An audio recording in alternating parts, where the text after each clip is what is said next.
Hello and welcome to the show. I'm Eric Murphy. I'm Vila Bianca. This is Skeptic Generation. And we need to talk. Today is August 15th, 2021. It is Season 1, Episode 13. 13 episodes. Wow. How are you doing, V? How's your week been? Well, our week has been interesting, to say the least.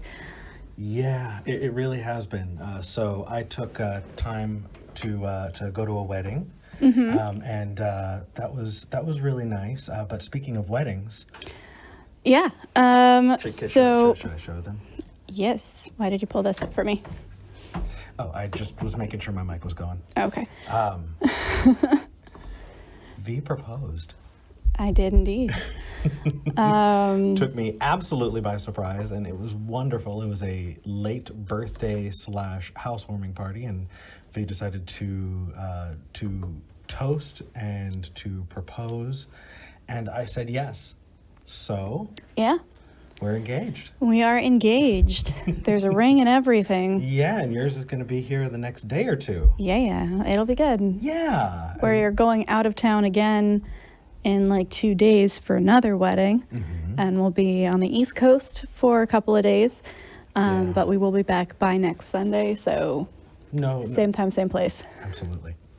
But there are a couple of cool things that I saw that happened last week when you had Thomas on. Yeah. So I know that we have our normal merch, if we just want to show our normal merch on Redbubble. Oh, that's a weird placement for it. Yeah, that's okay. Oh, hello. We can fix that later. But we actually had a cool moment last week when y'all were talking to Robin. Yeah, the person who's banned for a while. So got sent to the naughty corner. We got a lot of messages saying, hey, we need some Butt Unicorn merch. And so we got Butt Unicorn merch. If it shows up. I don't think it's showing up. Nope, not showing up. Okay, cool story. We do. If you go to our Redbubble, it's you just there. can't see the Butt Unicorn because you don't believe in it. I created a whole graphic and everything. I don't know. Oh, well. That's life. Watch, it's going to show up in like another button. So we're going to go to like caller 2 and it's just going to be Butt Unicorn. Oh, I hope not. Well, we'll have fun for sure. Yeah, we have Butt Unicorn merch. Just silly random stickers, hats. Yeah. So if you are interested in refuting precepts with butt unicorns, this is the store for you. Absolutely. Not only is there that regular stuff, but there's our SG merch. But other than that, I'm really excited to dive into calls. I haven't talked to anybody in 2 weeks, and that's my favorite thing to do. So if you're up for it, let's go ahead and talk to... Yeah, give me a minute. Sure, no problem. In the meantime, hey everybody. This week has been intense. Not only have I become engaged, but I lost a close family member to COVID, and found out that a good amount of that family doesn't really believe in it. So for those of you who are dealing with it, I'm so sorry. I'm angry and frustrated, and yet I'm also finding that this is one of the best times of my life. V proposed, and it's a whole lot. But if you want to talk to us, if you want to tell us what you believe and why, now's a great time to call. We only have 2 callers in the queue, and so that means we have tons and tons of room, and we have multiple call screeners who are ready to talk to you and pop you on through. So if you want to call 585-526-8774 or 585-LaMurph. You can also, you're likely watching on YouTube, at the top banner of our channel, there's the Call the Show button. If you don't see the Call the Show button, or you're listening in live, you can go to tiny.cc/CallSG. That's right. Capital S, capital G. Yes, that's important for some reason. It is. But anyway, give us a call. We'd love to talk to you. You ready? Yeah. All right. Let's talk to Metal Skeptic in North Carolina. DM Skeptic, you're live with Eric and V. Oh, have we unmuted? Hello. There we go. Whoa. DM Skeptic. Hey, guys. Whoa, hold on just a second. You're coming in real loud. Okay, can you hear us now? Yeah, is my volume better? That's much better. It is. It's just Okay, sorry, I'm using a headset with the mic right on it, so it's like right next to my mouth. no worries. We got you. We got you fixed. So, what did you want to talk about today? Yeah, I called in a couple weeks ago, and right at the end, I said something to the effect of, "Thank you guys for being a blessing on the community." And V pointed out that sounded a little Christianese still, and I started thinking about it, and I noticed that despite the fact that I've been an atheist for the better part of a decade and then some change, I still kind of find a lot of Christian lingo and like almost Christian worldviews still seeping through the cracks a little bit. Yeah. And I was wondering if you guys had any advice on how to kind of still deprogram from that, because I've done a lot of, watching a bunch of YouTube videos, going to as many different like resources as I can to help people like with deprogramming and stuff, but there still just seems to be this last hurdle that I'm not able to get over. It's not necessarily a hurdle. I mean, you were raised in a culture where that is your heritage. That is something that is given to you by the culture that you're in, and so using that kind of language is expected. There are a lot of people who will kind of point to that and think, oh, well, I need to completely take all of that language out, but it's steeped in what we know and understand. And if you want to communicate to other people who grew up in that culture, then it can help. The words like blessing, for those of us who were really, had trouble, when we left, it can be kind of triggering, but it's not bad necessarily. It's just, you just want to make sure that the person who's hearing you understands what you're saying, Yeah. It's not necessarily something you need to get rid of. I mean, I think one of the best examples I could think of is when somebody sneezes. When I was at the ACA, somebody would sneeze, and you would hear all of these different, very, very self-righteous, people who were visiting, who were just like trying to get "bless you" out of their system. Yeah. And you'd hear all of these myriad responses because they wanted to get "bless you" out of their system. They didn't want to say "bless you." I remember being in the audience. I think it was like a week that I wasn't on the show. I was sitting in the live room, and there was this new guy, brand new, like first time visitor. I sneeze. He says "bless you," and I look over at him, and his face was just like defeat. And I was like, oh no. I was like, I'll just play with it. So I just went like, I was like, vampire, like sneered at him. Like, and he laughed, and then I laughed. It was fine. But yeah, I think there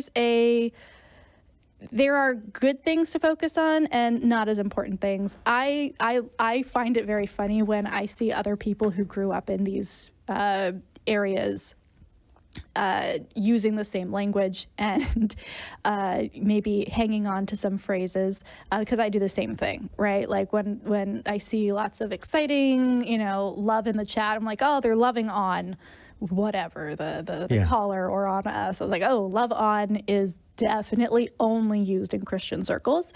In the larger concept of deprogramming, though, there is stuff that still needs to be deprogrammed, and there always will be, right? Like, it doesn't have to be "bless you" after a sneeze. Pick your battles if that's going to stress you out.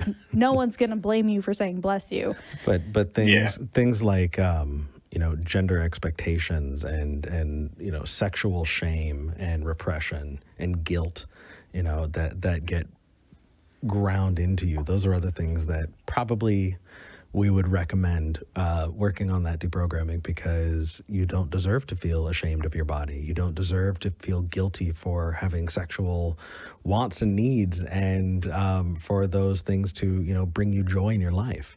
And we often find that even after people get rid of the God concept, that those ingrained the God concept pieces. is the tip of the iceberg, honestly. It's the first question, and it's an important one, but it is not by any means the entirety of deconversion. And it can be very painful, and it can be very triggering, and it's probably going to be messy, but putting yourself in a situation where you're asking other people about their experiences, and putting yourself in a situation where you you listen to how other people have deprogrammed themselves can be really, really helpful. So even things like calling this show and asking this question and talking with other people about it is a great step. Yeah. And ultimately, just be gentle with yourself too. Like, you didn't ask to be brainwashed, right? You didn't ask to be programmed in the first place. So there's really, this isn't on you to fix yourself overnight, and if you don't get it exactly right, then we're going to shun you, right? This is a, hey, you clearly, like all of us, have some baggage, and that's fine. We all do. And the thing that we can help each other with is pointing out, hey, is this thing really helpful? Is this thing you're carrying necessary? Because it looks like it's causing you a little bit of a struggle. And then you get to look at it and be like, do I need this still? I was told I do, but maybe it's okay to put this thing down. Agreed. Can I give one more example? It's probably going to be a little more heated, but it's one that I think that we still see, and that is the social interactions, the way that we treat each other. A lot of people who especially came out of fundamentalist churches, or just had a church hierarchy, the way they dealt with church elders. If an elder was being abusive or was being just, cruel or unkind, people would just turn their heads. You don't really talk about it. You don't look at it. And if somebody was actually like called out, it was only because it was so bad that they were drummed out of the church. At least that was the case from my memories. There were people who were held to account for their actions were drummed out. Yeah. And it's right along with the, people who say spare the rod, spoil the child, right? It's this, how do we treat our children? How do we treat our peers? How do we treat leaders in our community? Do we kick them out if they make a mistake? Do we turn our heads when they're behaving incredibly poorly? How do we interact there? And there's just so much that we're still working on. And well, that's because it's not a religion. That is not a religious thing. I think that it's propped up by it, but I think that the instinct to either kick someone out for making a mistake and protecting the in-group, or protecting the leader at all costs are both just very human, instinctual things. And we run the risk of replicating that in any community that we're a part of, because we were told, at least everybody on this call, that was the way things are supposed to be when we were in the church. That's true. I guess I've just seen so much discourse where people say, oh, well, this was, something that was in church, but recognizing it as a human thing. Yeah, it's just makes sense. It's a evolutionary response to needing to preserve your group. And that can look like being overreactive and kicking someone out completely and not giving them a chance. And that can also look like giving somebody chances when they no longer deserve it because they've proven the kind of person they are. Absolutely. Death Metal Skeptic, we kind of went off on a couple tangents. How are you feeling about all of this? What are your thoughts? Oh, hold on. Sorry. Don't want to blow your ears out. I definitely agree. I've seen a lot of what you guys are talking about in my day-to-day life. A big, kind of circling back to the shame and guilt aspect of it, a big thing for me is, even though I don't identify as male and my wife and I have a very non-traditional kind of marriage, part of me still has that programming from my pastor always being like, you have to provide for your wife. You have to do all the work. You have to do this. You have to do that. And like, when I'm not able to provide as much as I want to, that guilt pops right back into my head, and I feel so just useless. And that's my upbringing from my super fundamentalist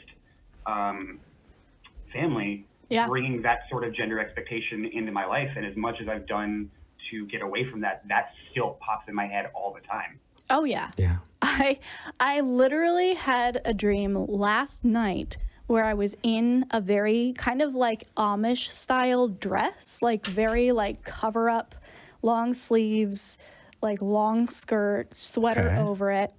And I was talking Where have you been in my closet again? I was talking with an ex in this dream. Okay. And he was like, you're so attractive when you act like you've got a vagina. In my dream, in my head, in a dress, being told this by an ex, that this is why I'm attractive. And I woke up, I was just like, what the hell? well, brain, I guess we still have some talking to do. Yeah. Yeah.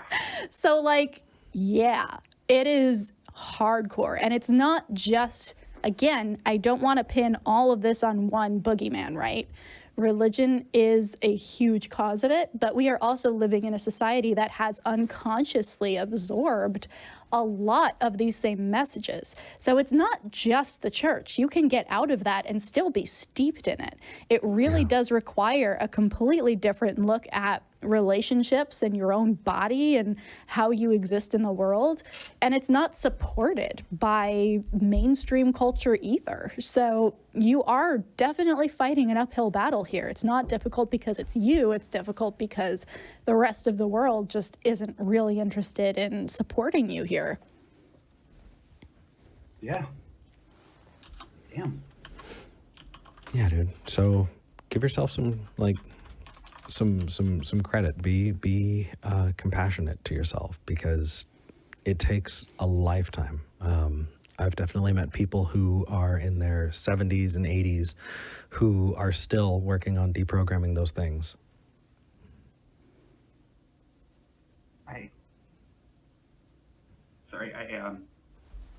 Thank you. Yeah, man. Hey, it's all right. When I started getting involved in call-in shows, there was a gentleman who called in. He was in his late 70s, and for the call screeners who wind up listening to this, they'll probably know exactly what I'm talking about, or if you've ever call screened for a show like this. I call it popping the cork.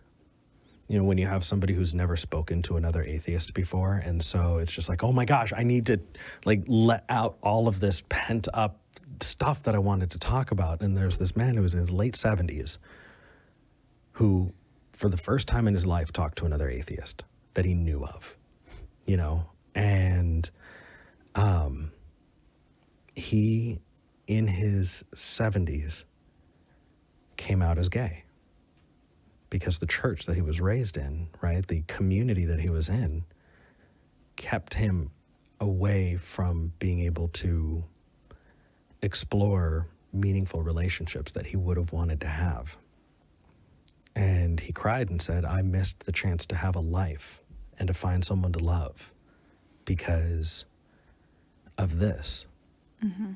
And I didn't know what to tell him. And he goes, but you know what? The fact that I get to spend the rest of my life in pursuit of my happiness, I'm so grateful for. And I got to tell you, man, it hit me. You know, you've got so much time ahead of you, and that's enough. I appreciate you a lot. This is kind of a popping the cork moment for me. Yeah. Because it's, for me, like, I've had community with other skeptics, but never to the point where I feel comfortable talking about these things. And I've been watching the two of you since like August of last year. Hey! And it's been very helpful and crucial in my development, letting go a lot of these things, but hearing it put into words like that, just all of it. Hey, dude, so before getting involved in this, I lurked. I listened to the atheist experience for 8 years, and then moved to Texas. And if you've just started watching these shows, you may not remember Russell Glasser. But Russell was a host and is a sweetheart. Had lunch with him a couple weeks ago. Yeah. But I remember sitting next to him and just being anxious and nervous because I'd been listening to this for so long, and I sat next to him and I finally got up the nerve and I said, hey, Russell. And he's just kind of, sitting there. We were at after show dinner, and he goes, well, what's up? And I start, like, I can't stop the tears. And I said, I just wanted you to know that the one time a week that I get to watch your show is the one time a week that I don't feel alone. And I can't tell you how much that's meant to me.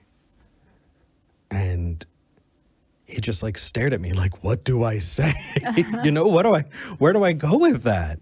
But, you know, sharing that way, dude,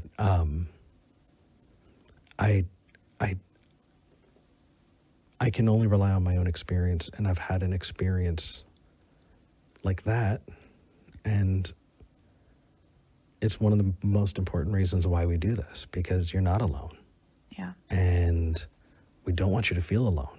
And there's a community here, and I really, really wanted somebody to say that to me. And us being able to say that to you is... It's a whole ball game. Yeah. That's it. So... Thank you. Thank Yeah, you. Thank brother. you. Absolutely. To lighten the mood a little bit, can I tell you a joke I've heard recently? That made me Sure. laugh before I leave. Yeah, Go one more, and then we'll move on to the next call. How does a non-binary Jason Voorhees kill his victim? Oh God, how? Hold on. They slash them.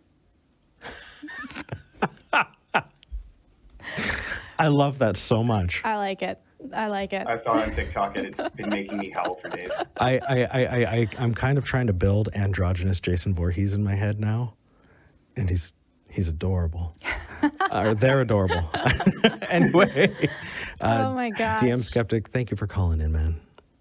Thank you guys for taking my call. I very much appreciate it. And one last thing, I wanted to say that I applied a lot of the advice y'all gave me in the last call to conversations with people in my family, and it's been helping significantly. So thank you for that. Good.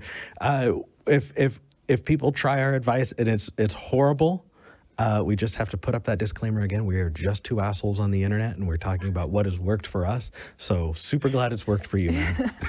Absolutely. Thank you so much for calling in. Yeah, y'all have a great afternoon. Thank you so much. You too. Bye. Bye.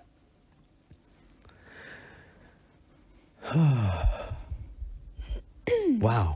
That's why we do what we do. Yeah. I think I misgendered DM Skeptic. I apologize. I think you misgendered Freddie. Or Jason. Jason Voorhees. But you're good. Okay. We are looking for some more callers, especially if you have an kind of out there claim that maybe you haven't talked about with people for a while, or maybe everybody in your circle kind of believes it, but you want to check and see if maybe somebody outside of your circle of influence thinks it's a rational idea. If you've worked your way away from the God belief, but you still believe in souls or spirits or chakras or auras. If you believe in a soul, give us a call. I wanna understand where that comes into play for sure. Or just like energy healing and or if you think crystals have memories. We haven't had those callers in a while, and I miss them. Ooh, they were fun. Water memory. Water memories, yes. Water or has earthing. memory. Okay. Okay. Are you ready to move on to the next call? Yes. All right, let's talk to Jeremy in Maryland. Jeremy, you're live with Eric and V. Hello. Hello. So what I wanted to talk about is I am not convinced that it is morally okay to have children. Bringing someone into existence is, one of the biggest decisions you can possibly make on behalf of another person. And to make such a big decision on behalf of someone else without their consent, I don't know. That strikes me as not a particularly moral thing. But it seems like most of the planet disagrees with me, so I wanted to hear your guys' thoughts. Well, I've had this has been a pet topic of mine since way before I started talking about atheist stuff online. I remember in Columbus, Ohio, shout out to the philosophy meetup group that I would hang out with every other week at the library. We would have arguments about this kind of thing all the time. And yeah, I think it's an interesting conversation to have. I really do. I think that the concept, if the concept of taking away existence from somebody is something that we place so much weight on, right? Like, you cannot do that without someone's consent. Even with their consent, it's like a huge deal that's full of tension, right? Like, helping somebody end their own life because of a chronic illness or something like that is already something that is so hotly debated. And so I think that pretending that like taking away existence is this huge deal that needs this level of care and concern and regulation, where giving's existence is somehow like, oh, it just happens, like it's just a thing, then to me that makes it weird. To pretend that one side of that coin is so heavy, but the other one is kind of, oh, well, it just happens when it happens, and, you got to deal with it. So yeah, I don't know. I think it definitely requires a little bit more serious conversation than I think it has had. And I know a lot of people who are really interesting in and willing to have these kinds of conversations in other areas be like right away, no, that's a stupid idea. I'm never talking about that. You're stupid if you believe it. Well, I think that a lot of people conflate this idea that, not wanting to have kids or talking about not having kids makes you anti-kid. Yeah. And that's not necessarily the case. Like, personally for me, I have a lot of health issues that go back in my family that I don't want to give it to a child. That said, I was raised by an adoptive parent, and I can't tell you how meaningful that is to me, that I was able to receive the love and support of somebody who did not give birth to me. And I'm all for that, right? I'm definitely pro, loving people, and if you have it in you to want to adopt and raise a child, I think that I would encourage, people to adopt rather than to have more children. But the idea of having children in the first place being a moral negative. Well, that's the thing. Like, at the most, I could say that it's net neutral and like it's an amoral action. But to then go as far to the other side and say that it's a requirement for morality, to me is just as out there, or should be treated as just as out there, as saying it's an immoral thing. Well, I don't know. I think it's super context dependent. Right, but that's the thing. Like, I'm even seeing in the chat right now, people are like, well, what if the next kid that gets born cures cancer? It would be immoral not to have that kid. But okay, well, what if the next kid that's born turns into the next Hitler? It would be immoral to have that kid. Like, that doesn't really prove a point one way or the other. That's whataboutism. Yeah. And whataboutism doesn't get us anywhere.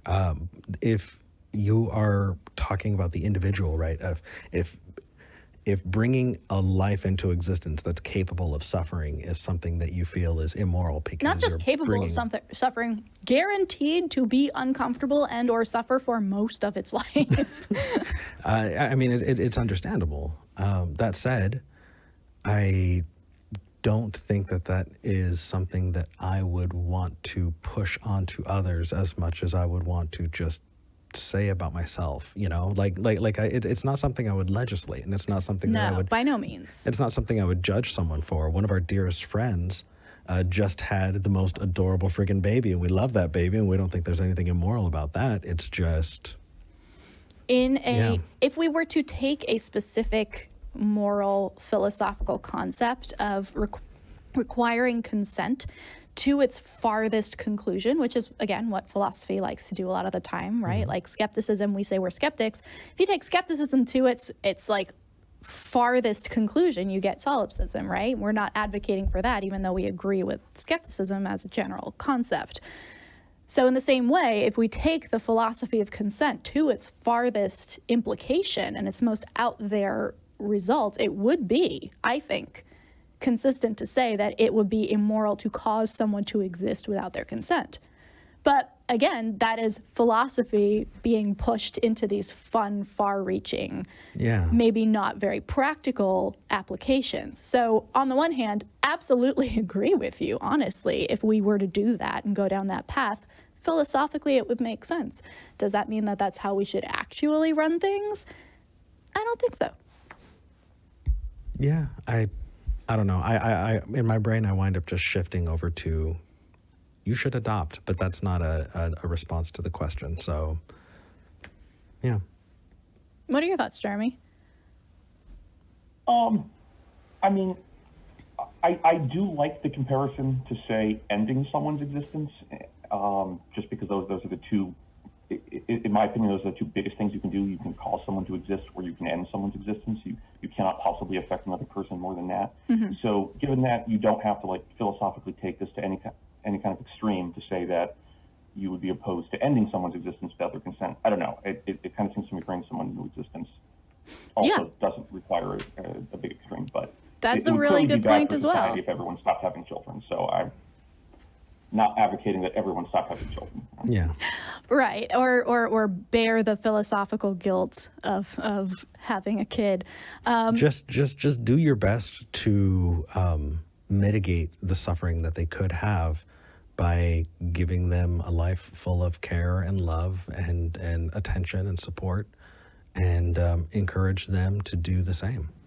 Yeah. You know? I think Awesome. All right. Well, thank you guys very much. that was an awesome question, Jeremy. Thank you for calling. All right. Well, have No worries. Okay, so, ooh, my goodness, we've got some really cool callers. We really do.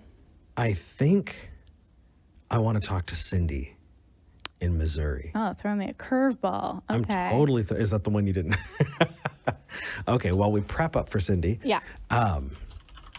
I don't know. I think we should put up a poll and ask people throughout the week what they think about natalism and anti-natalist views. Well, yes, I fully agree. That will be the poll for the clip. One thing, just to throw this out there, if you're noticing that the polls are coming out at weird times, that's because YouTube's scheduling a poll feature is not working right now. So it'll pop it up on my end, but nobody sees it, nobody votes because it's not visible.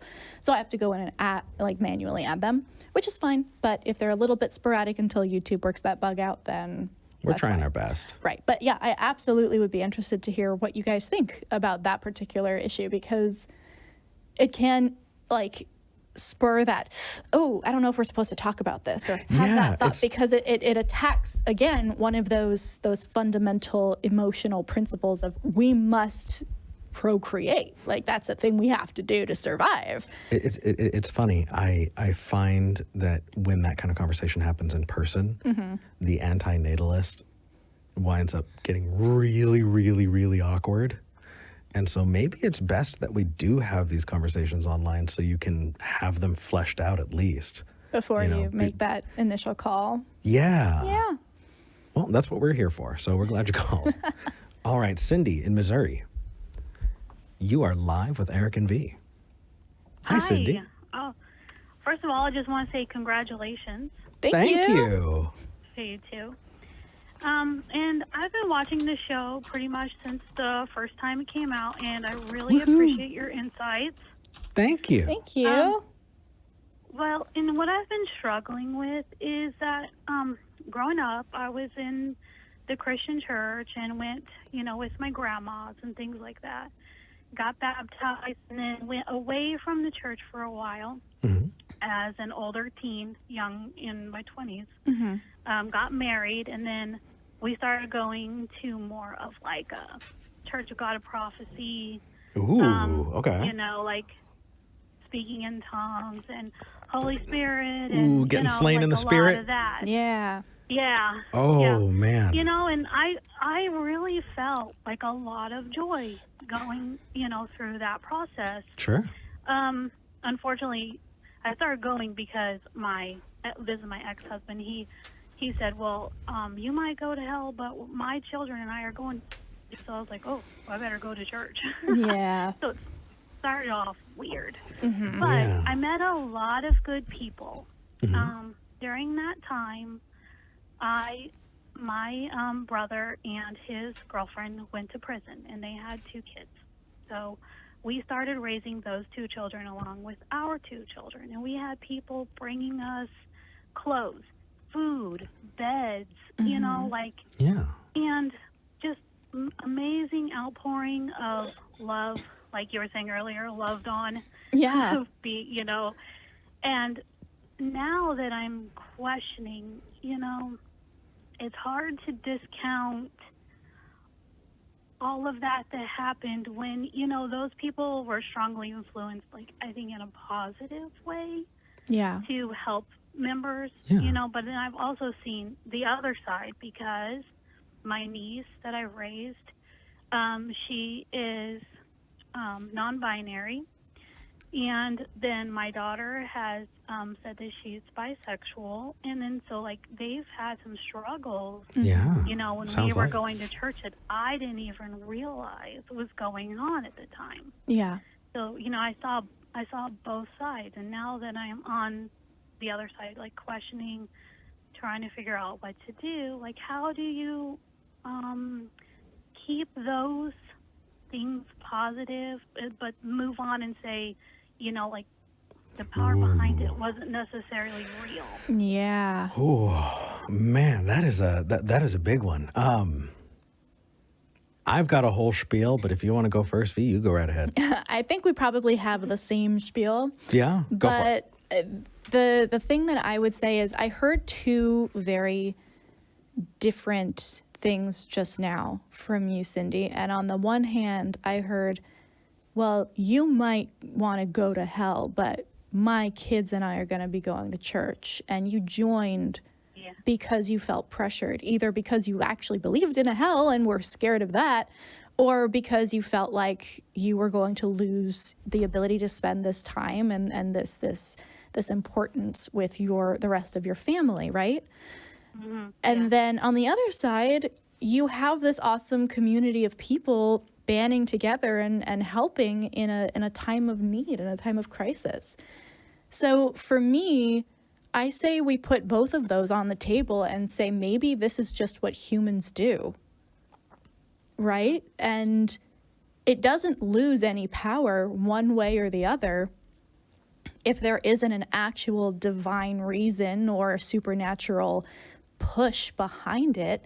This is how humans act when they have a reason to come together and join together in a community, right? There are some people who will be there because they're afraid of what's going to happen if they're not there. They're afraid that they might be shunned. They're afraid they might not have the support and the safety that comes with it. And that might be their motivation for joining. Other people might really want to be a part of something beautiful and good and support each other. And that might be their motivation for joining or for staying. But each person is coming into that community with their own motivations, their own hopes, their own fears, their own dedication to what they want to do for that community or what they want to take from that community. And none of the individual actions, whether that's threatening someone with hell or giving someone who needs it a bed or a hot meal, loses any weight or any importance because it's the individual taking action rather than a higher power enforcing it. I mean, here's an example, right? You said you're raising your niece, correct? Is it your niece? Yeah, she's 18 now, so I don't necessarily have to raise her anymore. Okay, but you've raised her. Okay. Yes. So if I said I'm going to give you a cupcake for doing it, awesome. If I took away that cupcake, would you be like, well, it's not worth raising my niece now, right? No. Right, I see your point. I mean, the funny thing is, you're absolutely right, V. It is this. It is something that people do. It's not why or how can we move forward without some deistic mandate. Mm-hmm. It's that we act morally, and so it's not a question of can we act morally, but it's a question of we are acting morally. Why do we do this? Right. And it makes a lot more sense when you take personal responsibility for it, because if you don't, you could just be a sociopath that's just following the rules. I debated a guy, Dr. David Wood, who had said that he has absolutely no moral issues with and has gone to jail for attempted murder.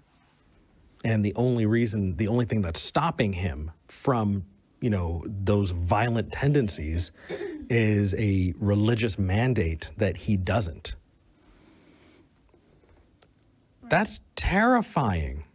Well, Yeah. Frank Turek just tweeted, if you have no objective morality, and in his words, that means God, then love is no better than murder.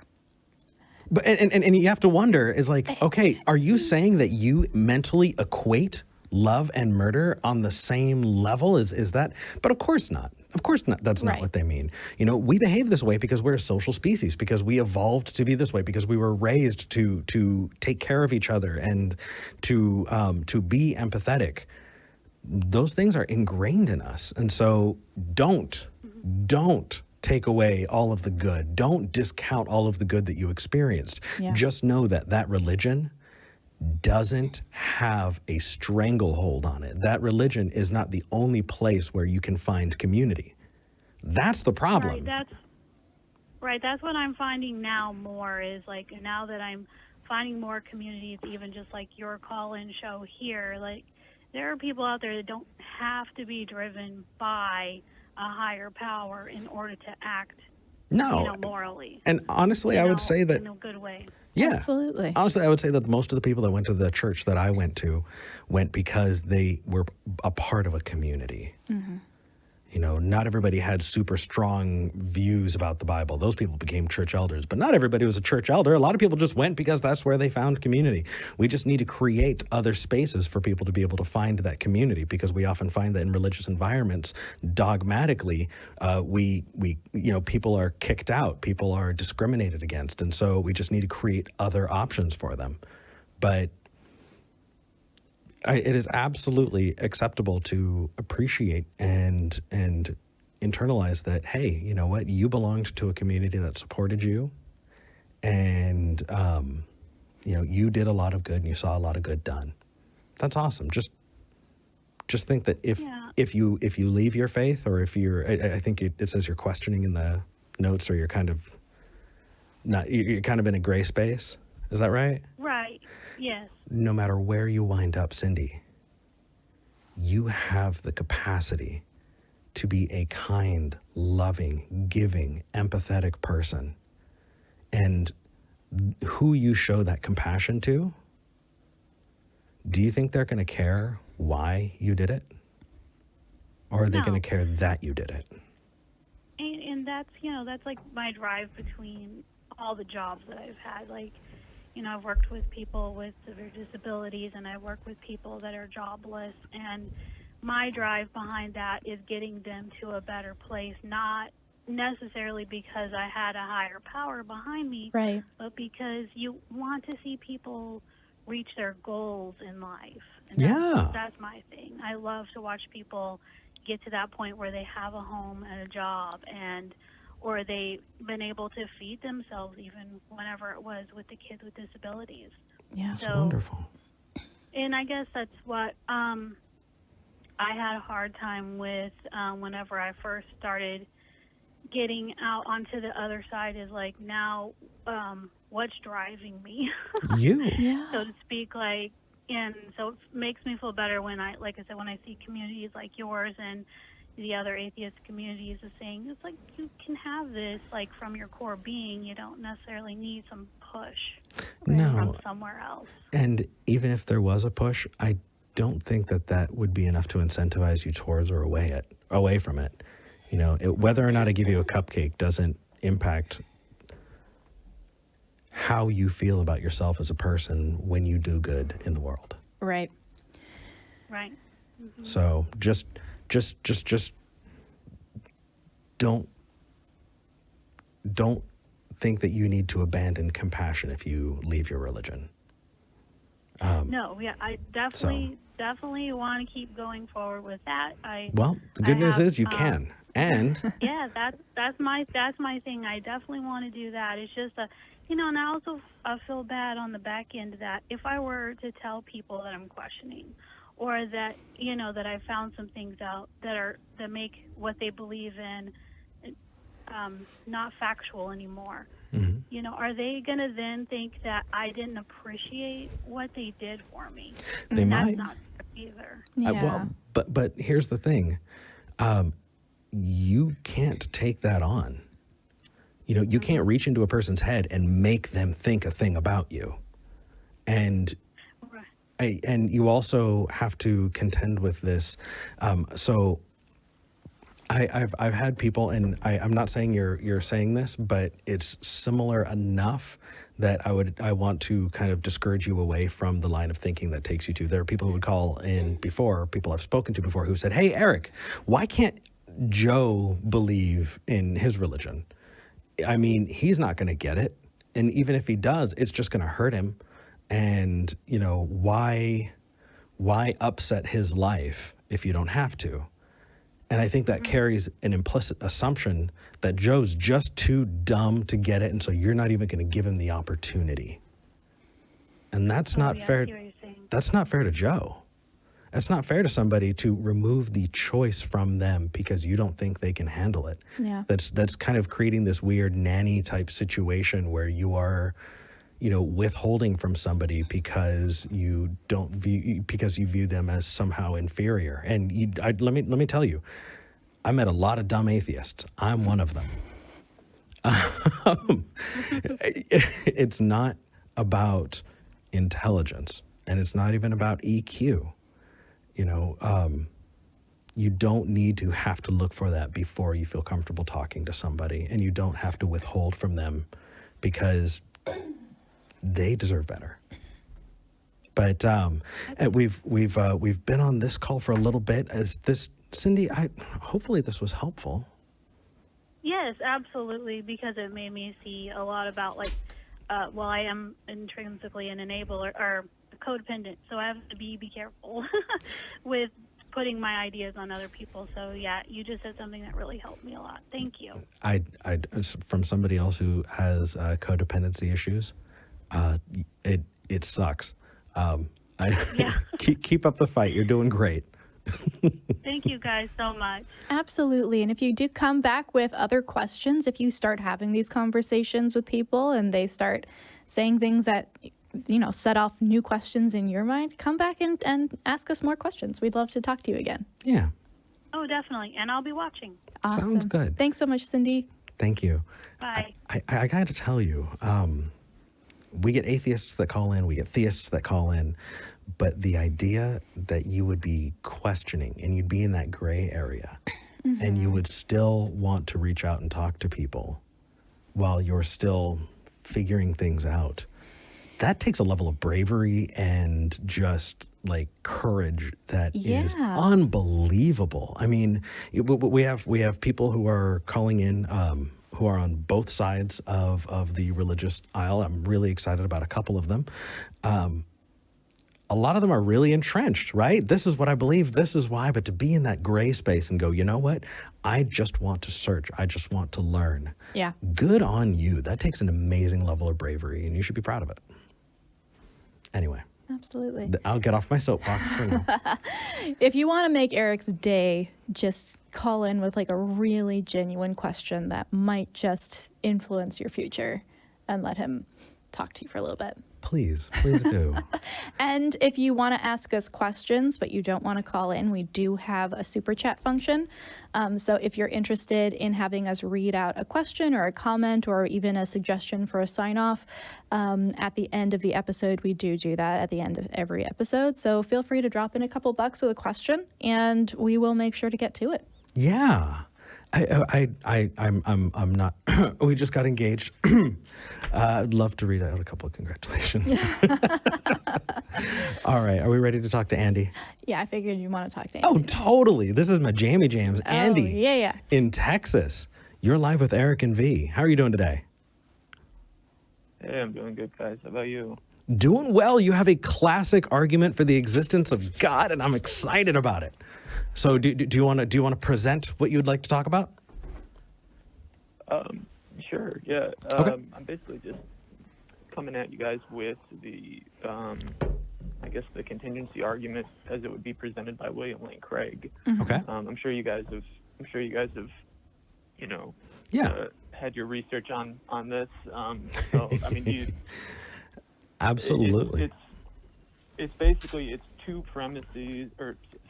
three premises and two conclusions, right?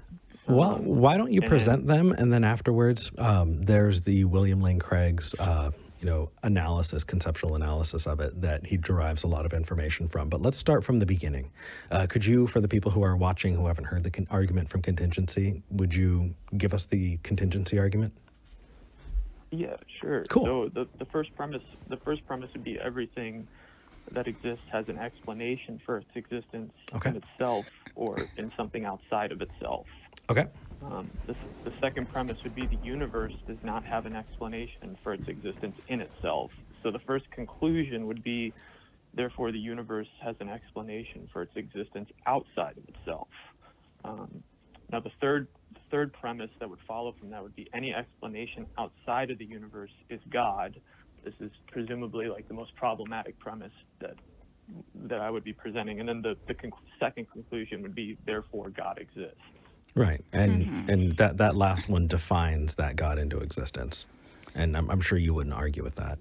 Well, I would actually say maybe adding an extra premise in there and saying that in order to create something, God, like that thing must necessarily exist or have existed at the time. Because like and I will let you guys talk. I have a couple different little red flags going up. I think that second premise is questionable. I do think that third premise is questionable. And I also think that the second conclusion is also questionable, because even if we were to grant literally everything up until that point, that doesn't get you to an existent God right now. It gets you to a potential existent God at the beginning of the universe, but says nothing about whether or not it exists now. It could have existed and died. Yeah, could have died in childbirth, right? Just kind of. Yeah. So anyway, that's my initial thoughts. Go for it, you guys. I'll shut up now. No worries. So Andy, I getting into it, I think that there are a couple extra branches on that I'd like to first prune so we can kind of see it in its most basic sense. And that one would be that everything that exists has an explanation for its existence. And that, I'm sorry. I just lost it. Andy, help me out, please. So I think it's important. Remember, the first premise I laid out was that it's not necessarily that everything that exists has an explanation for its existence. It would be everything that exists has an explanation for its existence either in itself or in something outside of itself. The either in itself or in something outside of itself confuses me. Why do you add that extra piece? Well, because it's if we're going to say that everything has, just for an example, if I were to say to you everything that exists has an explanation, and just stop there, right? Mm-hmm. Then the natural question that you would want to ask next would be, okay, well then, presumably you think that the conclusion for your argument is that a God exists, right? So then, what's the explanation for God existing? Right. And then what's the explanation for that's existence? And you get this infinite regress of turtles all the way down. Okay, so how does that fix that? So by saying either in itself or in something outside of itself. When I say that, the reason I'm adding that is because I would say that God existence is explained in itself in the same way that if you were to ask me, why is that fire hot? Mm-hmm. I would say because it's fire. You know, like the explanation for why that fire is hot is explained within itself. Like, why does that triangle have three sides?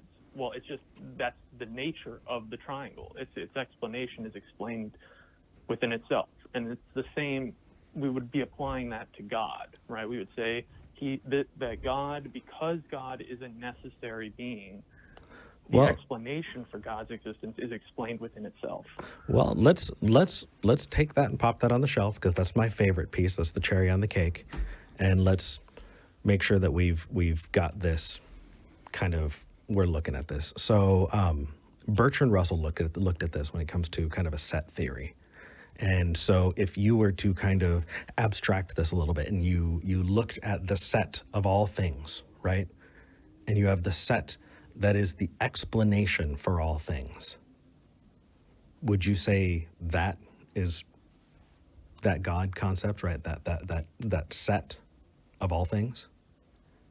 I would say that it would have to be a necessary thing. Okay, and that perfect. We would call that necessary thing God. Perfect. So we're going to get into the necessary piece, and I love that. But first, so all things exist inside that set of all things, right? All things exist in that set, right? In the set of all things, okay, everything's yeah. in there, right? Yeah. Can anything exist outside of it? No, because if it exists, it now goes in the set, right? Within the set. Yeah. I would say yes. Yeah. Okay. I'm Cool. following. Cool.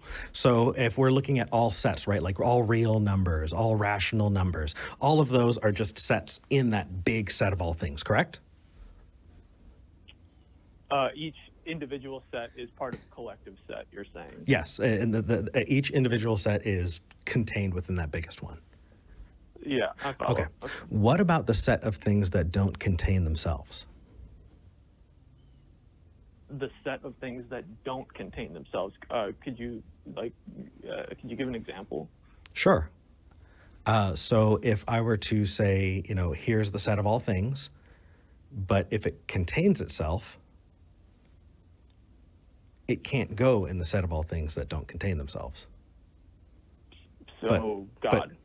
Right, but if that, so if we look at that God concept, right, that, well, not necessarily, but just as a thought experiment, right, the set of things that don't contain themselves. It's just everything else, just not itself. Well, it needs to go outside because it's not, it can't exist in there. But the second you place it outside, then it is the set of all things that don't contain themselves. And so it goes inside.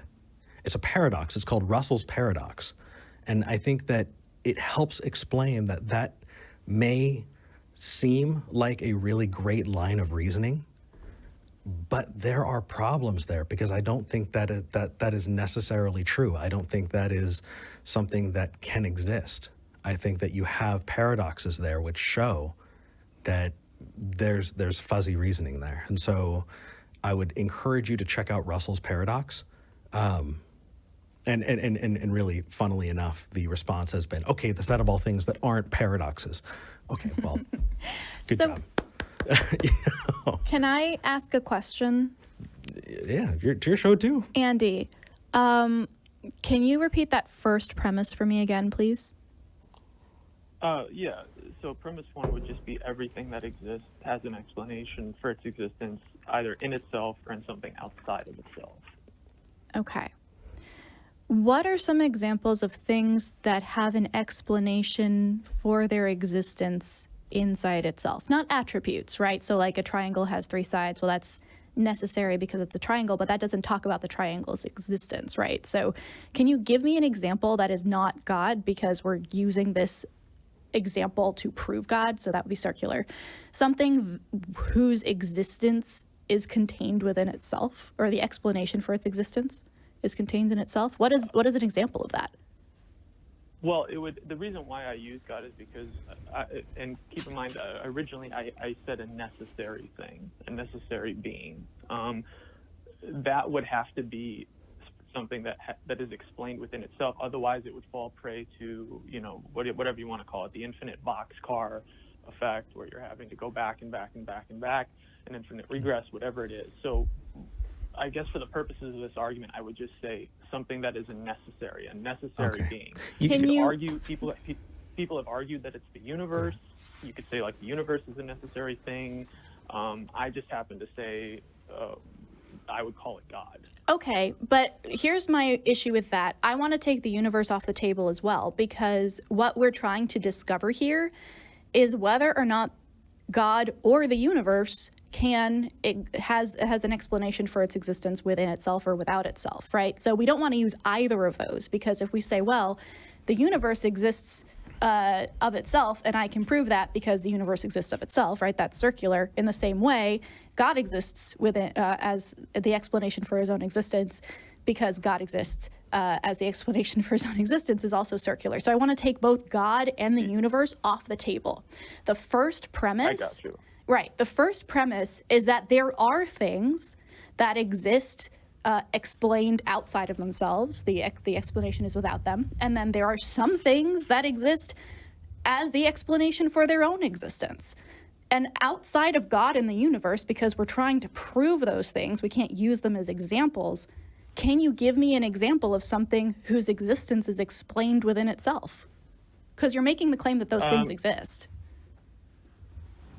I'm making the claim that that the universe and God exist. I mean, I think that well, at least in terms of here. I'll rephrase. I don't think I'm doing this well.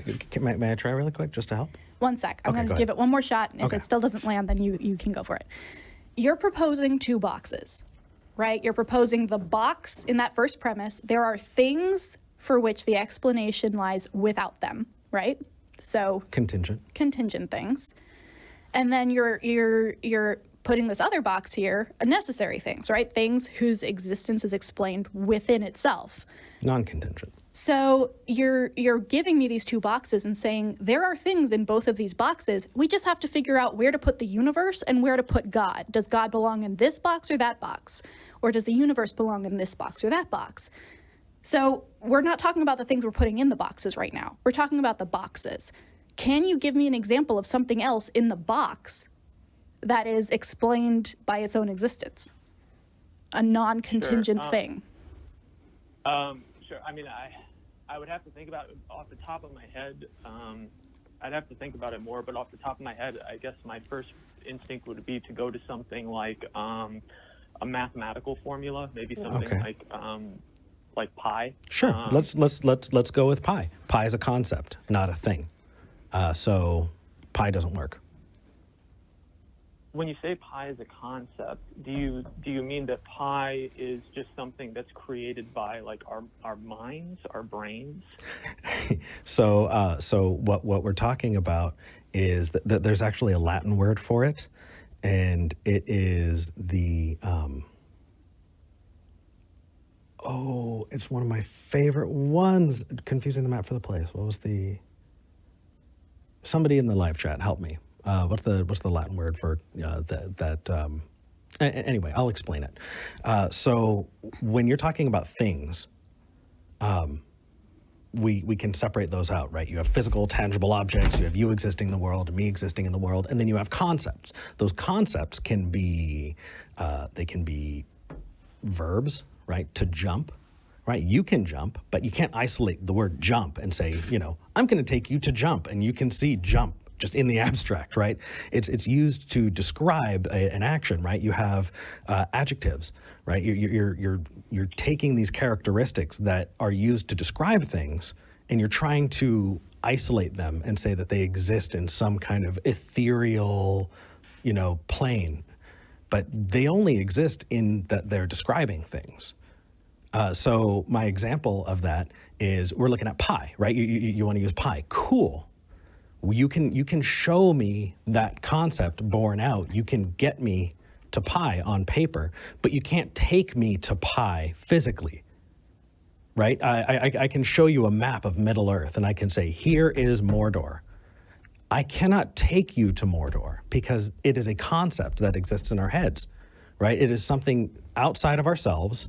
We can say it exists, but it only exists as a concept, not as a physical, tangible thing. So you're bringing up pi. Perfect.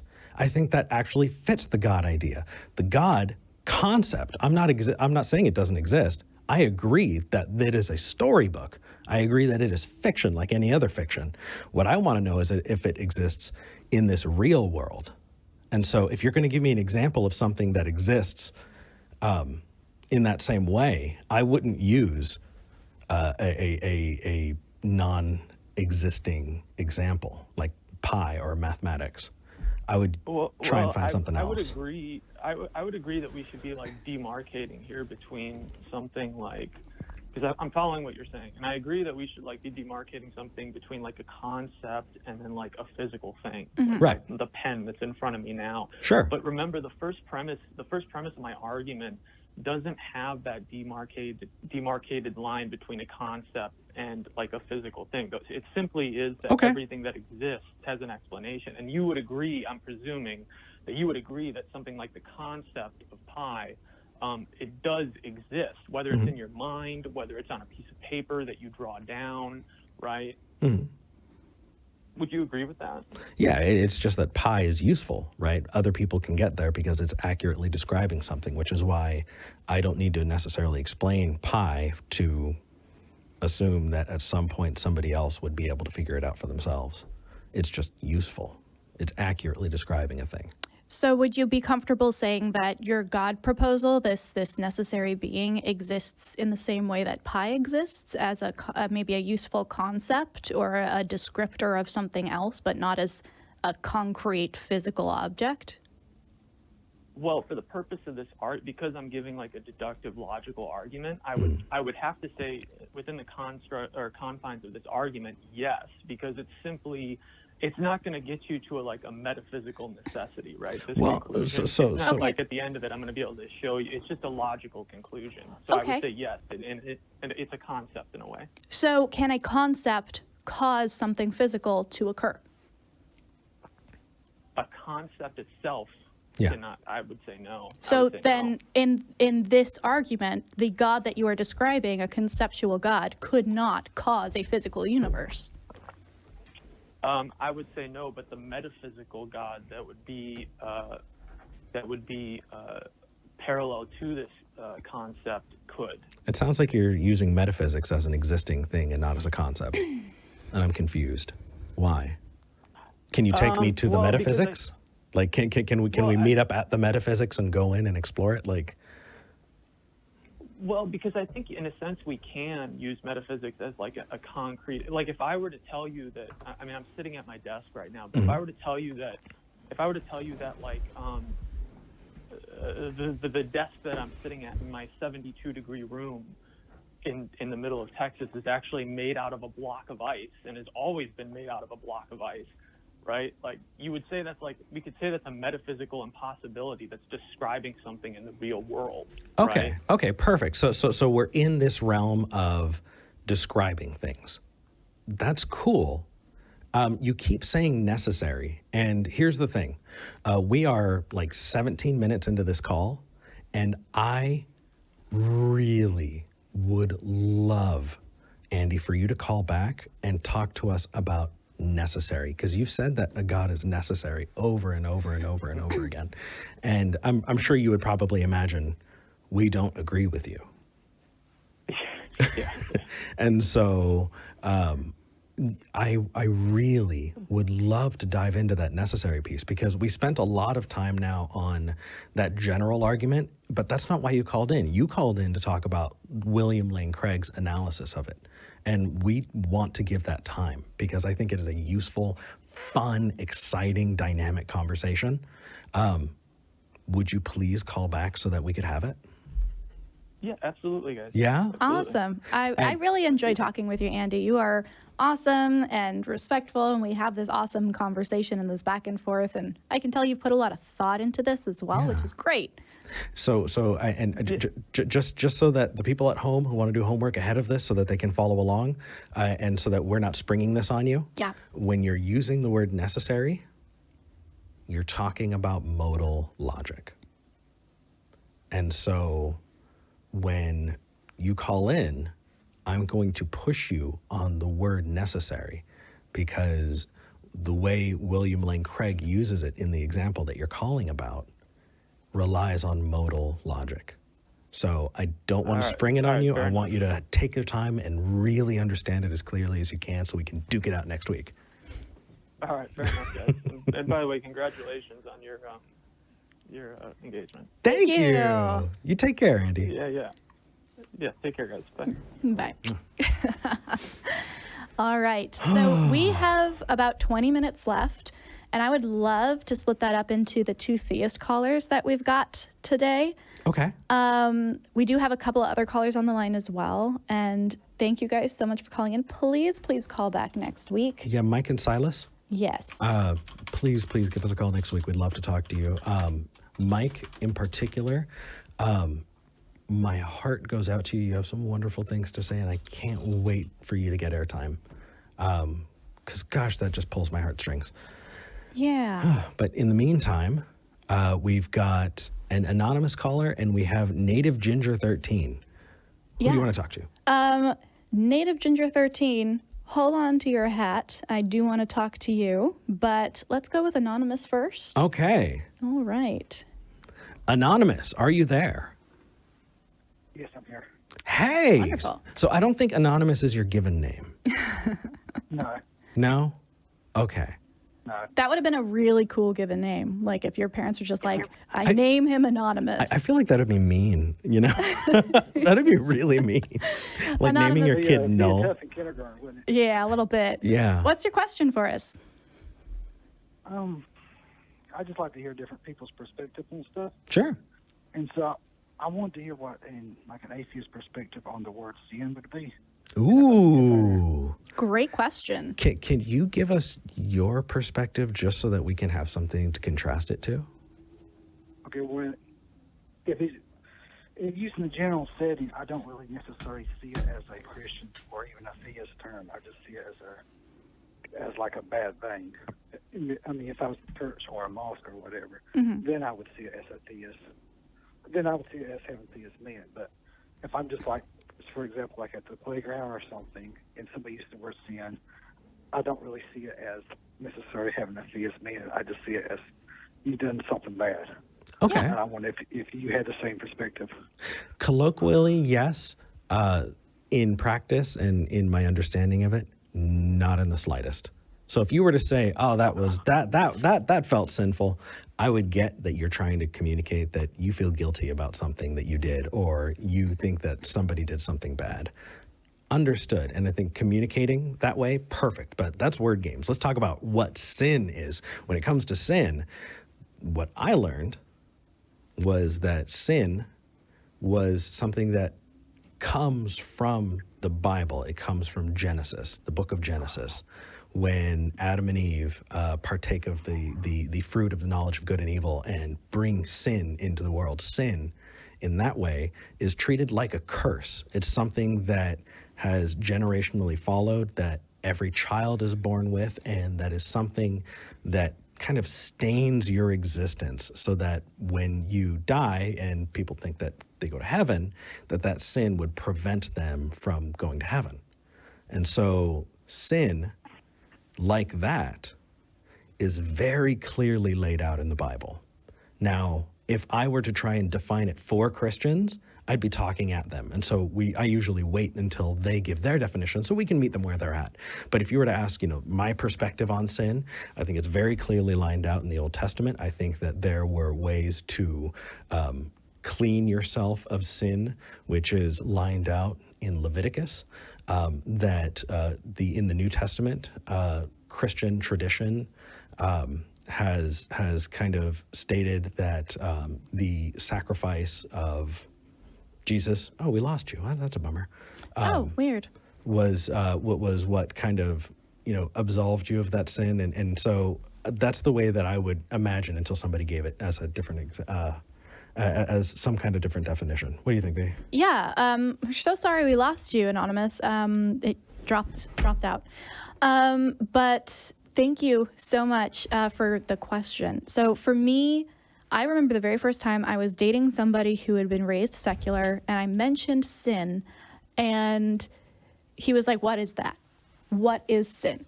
And I was like, wow, like the idea that somebody could have been raised without that concept was mind-boggling to me. And we do use it in a more colloquial way, mostly because our language has been shaped by a very specific religion in which that exists. So yeah, we have adopted the word sin to mean a lot of things.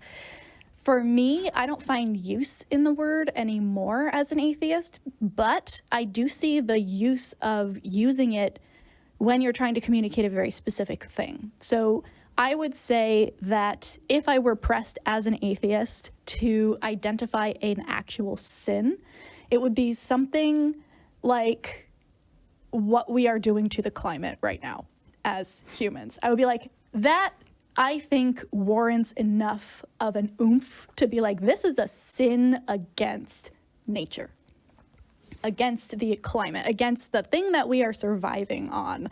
Well, it's kind of where we are kind of cursing ourselves to the environment we put around us. So in a way, that poetically makes sense. Poetically, yeah. I mean, we are not beholden morally to an arbiter that is nature or that is the climate, right? The climate is not going to instinctively, consciously punish us for doing a bad thing. No, nature is not capricious and, or have its own way of thinking that it can, maliciously go after you because you slighted it. In some Right. way. But we are going to reap the unfortunate rewards of doing harmful things to it. So I think a sin, in my case, if I were to use it, which I don't like to, but if I were to, I would say a sin is something that you do against something that has power over you and you get punished for it, either intentionally or unintentionally. I see. I think I can go the rest of my life without using the word sin. If somebody wants to describe it, I can colloquially get it. But I really like the idea of sticking people with blood curse. If you believe that sin exists as a biblical thing, you're talking about a blood curse. So if you want to talk about blood curses, we can talk about blood curses. But that's what it is. It's a blood curse. Yes, and I think that has problems too of another variety that I won't get into right now. It also follows like these kind of, if you've ever looked into the old Victorian kind of miasma theory of disease, this kind of creeping thing that can stain an area. It's in the air, bad airs. That sin has also kind of been used in that way, like it's a smog over a bad place. But regardless, that's okay. We can disagree. Yeah, I mean, there's a lot to unpack there, and I think that there are cases to be made for using it in a poetic or impactful oratory way. And there are cases for not using it at all because we don't ascribe to the Christian definition of it, which is, disobedience to God. So yeah, we can definitely have this conversation again. If you want to call back and go more into it, feel free to do that next week. We're sorry we lost you again. We're gonna have to talk about this more. We are. I like people have talked about it as sin as being something that stains your soul, that is upon you in a physical way, but I want to explore that with you. So maybe we can have a glass of wine after the show and talk about it. I think that would be fun. Yeah, that would be fun. In the meantime, let's talk to Native Ginger 13 in California. All right, I am going to put you up here. I need to do all of my movie magic here first, though. So Eric, go for it. All right, Native Ginger 13, can you hear us? Yes, I can. Native Ginger 13. I don't think that's your given name. No, it's not. Yeah, we're 2 for 2 on that one. What did you want to talk about today?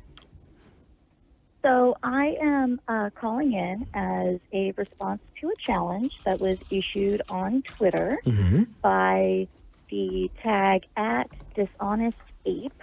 Okay. The challenge issued to me was to come in and call to have a civil conversation to argue in favor of super straight.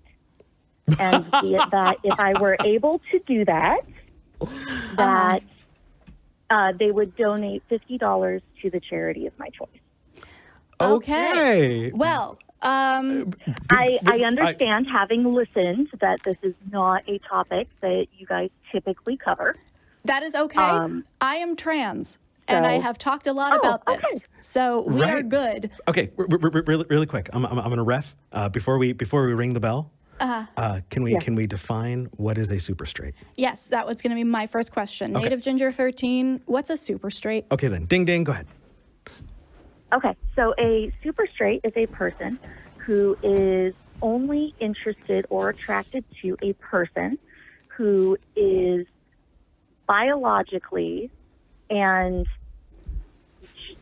who has a biological sex and a gender that matches. Okay. Does that make sense?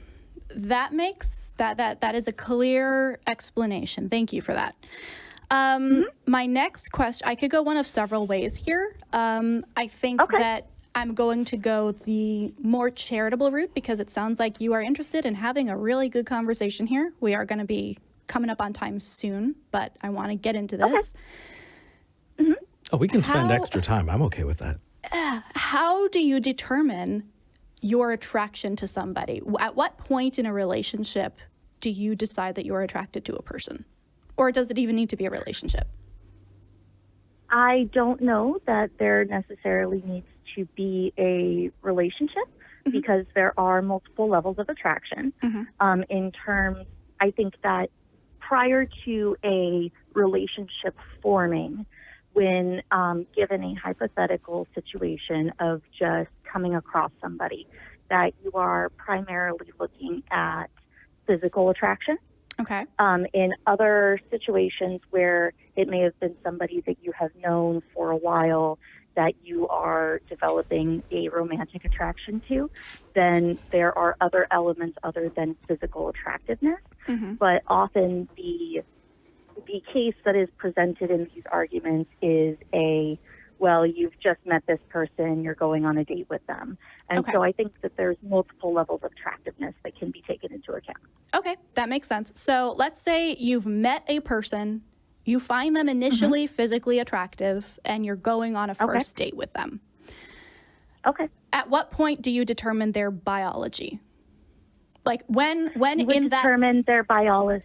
Sorry, go ahead. So in the course of that evening, I'm assuming it's a nighttime date and you're classy like that. Assuming that over the course of the evening you have a conversation, nothing, particularly interesting happens. It's just two people sitting down having a conversation. At what point do you intuit their biological structures? Typically, you intuit their biological structures once you first meet. In scientific studies, they've shown that humans are approaching feeling when being able to discern between a person who is male or female. So there are going to be some cases in which a person can not immediately correctly perceive a person's sex, but those are going to be very, very rare cases. I would really love to see these scientific studies. So you can get in touch with us at contactskepticgeneration@gmail.com. Feel free to send those along. I'd love to take a look at those. My concern here, and I'll be honest with you, I think that for a variety of reasons, this is not a valid identity. Not because there is anything wrong with having preferences. I understand that people have preferences, but there are a couple of problems with super straight specifically. One of them is that it was very clearly and documented to have originated on 4chan by neo-Nazis to attack trans people. It was a concerted movement organized specifically by neo-Nazis to perpetuate it in order to attack trans people. I'm not saying that's you by any means. And I think some people probably heard that and were like, okay, well, based on this definition, that defines me, so I guess that's what I am. But the origin has not been in any way, shape, or form anything other than a smear campaign. And this has been proven. This has been documented. But Okay, can I counter that really quickly, please? Of course. So that's not actually where the origin came from. The original form of super straight came from Kyle Royce, who is a 16-year-old who was tired of being bullied by people and being called transphobic for his innate attraction. And he coined the term super straight as a sexuality. And that took place on February 21st. The first 4chan topics covering super straight did not happen until March 7th, which is almost 2 weeks later. And then, subsequently, that happened on a Friday. By Sunday, people within that 4chan talking points had discovered that, or at least according to them, the term straight itself was used by Jewish people in order to determine what was considered normal. And so they found that using the term super straight was in fact continuing to use that Jewish term, and so they decided to abandon it. That took place on March 7th. Wait, so hold on. My head is spinning. The word straight was created by Jewish people? What? No, by 16. I am not claiming that. I'm not claiming that. Okay. But I have screenshots that show that people on 4chan are claiming that the term straight, as opposed to the term heterosexual, was used by a Jewish person in order to determine what normal was. And therefore, because they are anti-Semitic, they don't want to use anything around the term straight. Okay, so so they you're have since abandoned super straight. So you're essentially saying that because the neo-Nazis who perpetuated this, not maybe originated it with that 16-year-old, but perpetuated this, eventually kind of like shot themselves in the foot because they're like, oh, well, who do we hate more, trans people or Jewish people? I guess Jewish people are a little worse, so we'll stop using the super straight label? Stop Correct. using the... Oh. Okay, cool. Why are you allying yourself with this at all? Why is this a conversation that you want to have a debate about? Like, I feel like this is a really weird thing for you to, a weird hill for you to die on. I don't think that it's necessarily weird. I think that the weird thing is to, especially for a movement that prizes itself on being who you are and prizing your sexuality, that it would be weird for them to then socially shame other people for their sexuality. So that is where I draw the line. Here are the other problems, okay? We talked about the 4chan thing. Hopefully that's enough to dispel a lot of concerns around this label. The other things that I want to bring up here are really the crux of this issue. And now I'm not talking about people who might have alternative agendas, but people who probably genuinely buy into this. There are two problems here, possibly three. The first one is that I need to see these scientific studies because I have doubts. Okay. I have doubts. I will look at them. If you send them, I will read them through, but I have doubts. The second one is that there is an assumption made in the concept of super straight that that trans people look a certain way or act a certain way. And stereotyping an entire group with broad generalizations and using that stereotype to claim that they are unattractive partners romantically and sexually is problematic. If we did that with literally any other group, you would probably also see an issue with it, correct? Okay, so I have a counter to that. Why is it that you don't see the same issues in terms of a lesbian woman? What do you mean? If a lesbian woman said that she was only interested in cis women, then I would call her a TERF. If she was like, trans women are not women, I do not think that trans women are women. And even if they went through all of the bottom surgery, all of the gender conforming surgeries, then I still wouldn't be with them because they were trans or she was trans. That would be a problem for me. If that's not quite what I'm saying. Okay. What I'm saying is that we have previously established that sexualities on a basic level do make determinations like that. So a gay man automatically does not include women in his dating pool. Right. And the question then becomes... It's not that he's discriminatory or he's misogynist. It's just that is his attraction.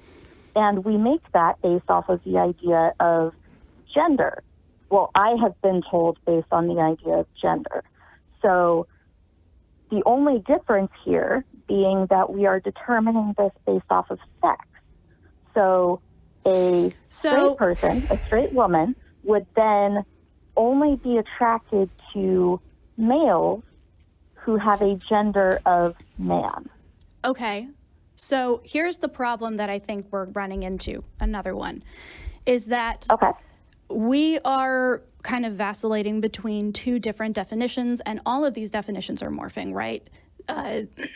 Gay and lesbian are morphing as we discover more about the differences between sex and gender. At one point, we weren't talking about gender as a larger society a lot. So gay meant I am interested in people with dicks, right? That might not be the case anymore because we have realized as a society that there are people who are not men who also have dicks. Same the other way around. So it would become an individual thing where if a guy was like, I'm gay, that could mean for him, I like dick. Or it could mean I like, hello? Or it could mean I like people who identify as the gender man, right? That could mean one or the other thing. What there is a problem, when there is a problem, is when you say, I'm interested in men, and then you meet somebody who meets those criteria, but is also trans, and you say, but not you. That is the problem. Okay, so hold on. I understand that the idea that as we continue to learn and expand our knowledge about gender and sex, that we can then look at what these definitions used to mean to what they mean now. And I agree, but that should be an argument in favor of super straight. How on earth could that be an argument? There used to be, prior to the mid-1950s, gender and sex were used interchangeably to mean the same thing. Which For a meant while. That, it was actually initially different things. Hold on, please. Please hold on. Okay? I'm just giving you the idea. Excuse me, hold on. I just want to clarify here because this sounds like it's going to be a crux of your argument. Gender and sex did mean different things initially. They were conflated in about the 50s to give polite society a way to talk about sex without having to say the dirty word. So the idea that sex and gender used to be the same is true, kind of, but only for about 40 years, and it got slapped down pretty fast. And before that, they actually did mean different things, but continue. At what point prior to the 1950s did gender and sex not mean the same thing? For the entirety of both of those words' existences. I disagree. Go ahead. I have done this research, Native Ginger 13. This is not an agree or disagree. This is simply fact. The words sex and gender mean different things, and they have medically, socially, historically, linguistically, all the way up until we decided we don't want to say sex because it's dirty. Let's use another word. Okay, and I agree that did happen. However, prior to when we first started to make sociological advances in the study of gender specifically, people colloquially used gender and sex to mean the same thing. For a while, yes. Continue. Okay. So, under the idea that we no longer attribute sex and gender to the same thing, we understand that sex is biological and gender is sociological. Now that we understand that, we then have to be able to differentiate between people who are willing to date somebody who is outside of their sociological set of roles and some. Hello? So it only makes sense that when we differentiate between those two, and those two are no longer considered to be that unique concept, that we would then develop more sexualities in order to accommodate that difference. Okay, my concern here is that if you were to meet somebody who had whatever gender confirmation, medical, surgical, whatever, had everything ready to go, right? Like it was like, for all intents and purposes, nobody would be able to tell, but they were trans, would you date them? I disagree on the concept that nobody would be able to tell. I can guarantee you, as somebody who hangs out with a lot of trans people, there are many, many, many trans people that you would not be able to tell.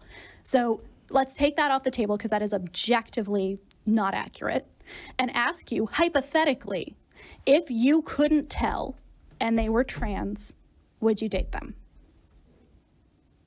No. Why? Because it would be something that I would learn during the process of dating them, and that is for me, that is something that I would not feel comfortable with. Why?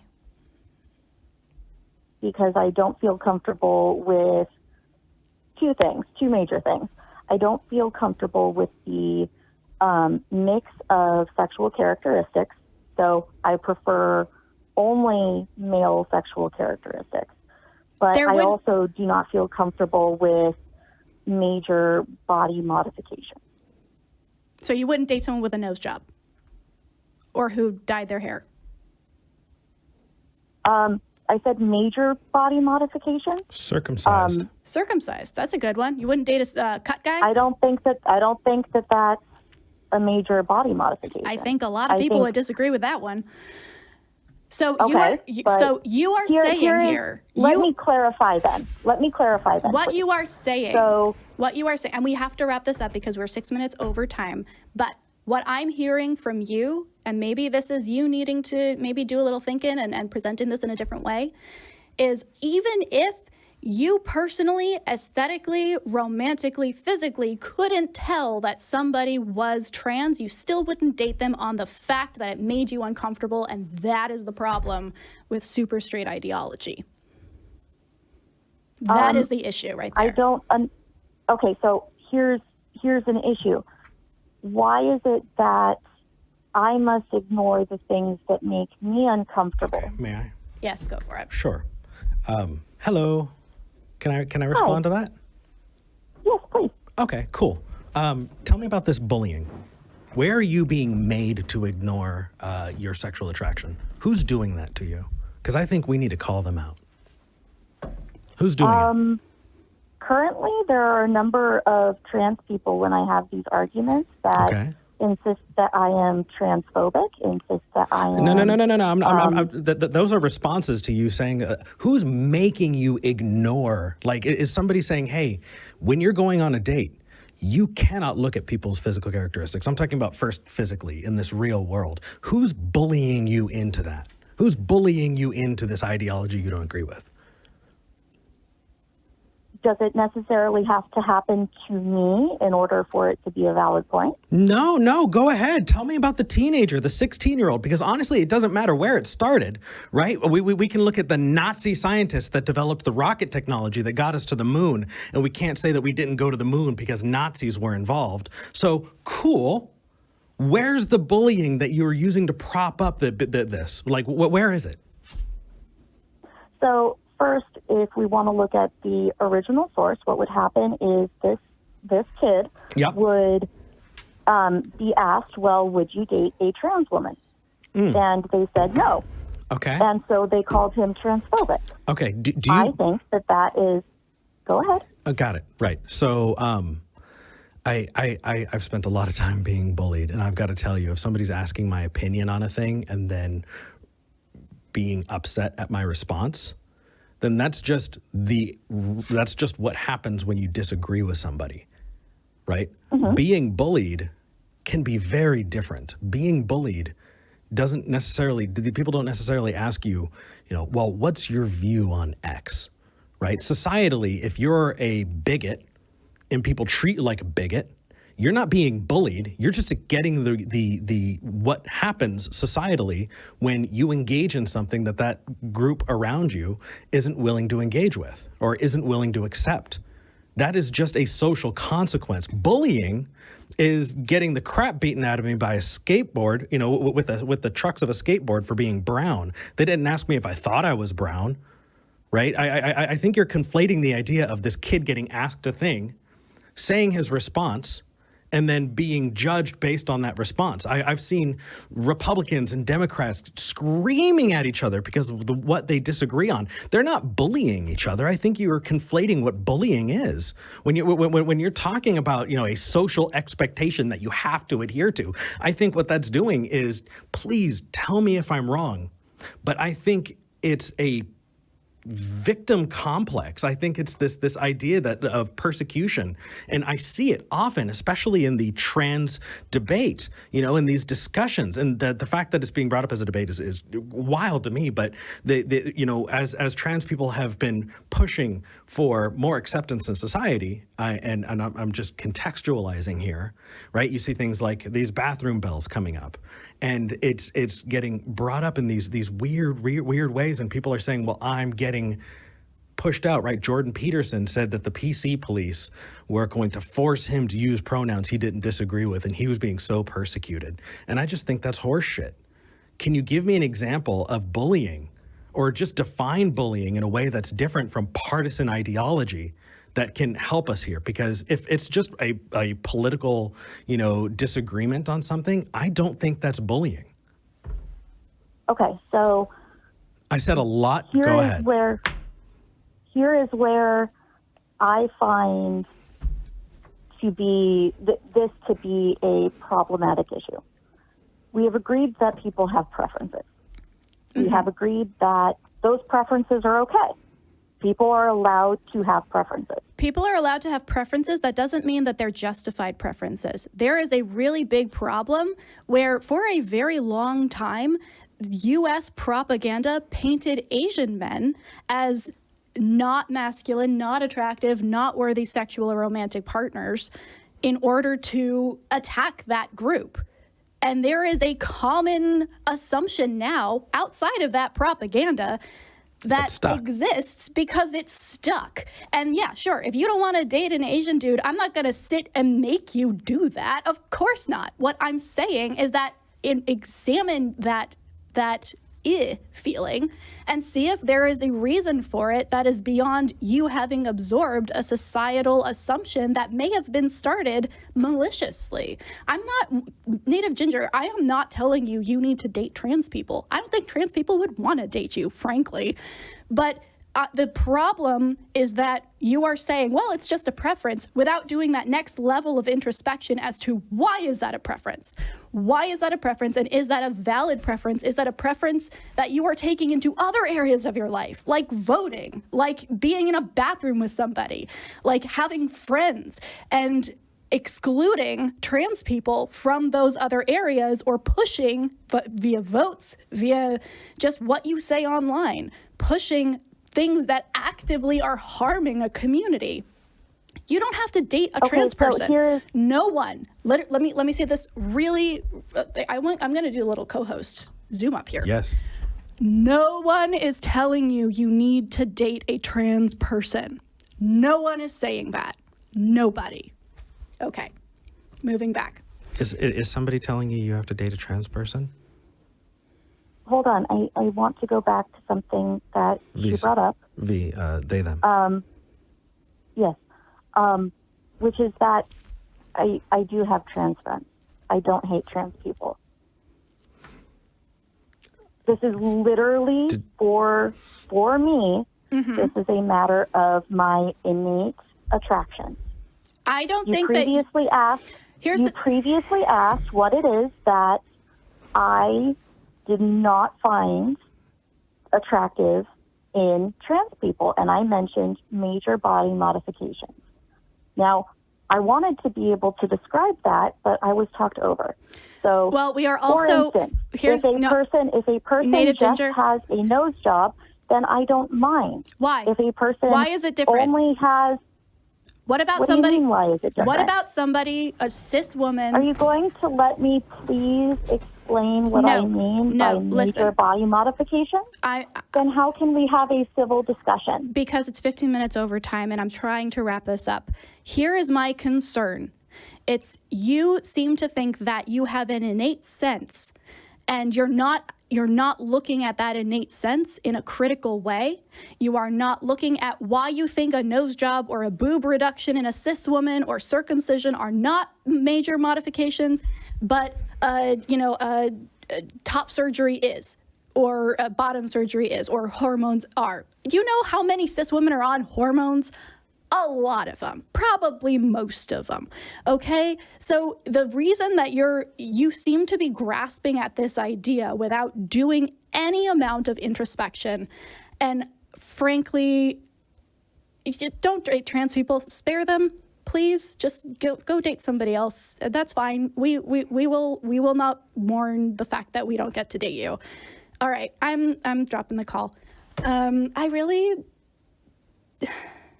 I want to be civil here, and I want to be somebody who you can have these conversations with. But if you're going to actively refuse to do any level of introspection and just go back to, well, it's an innate sense.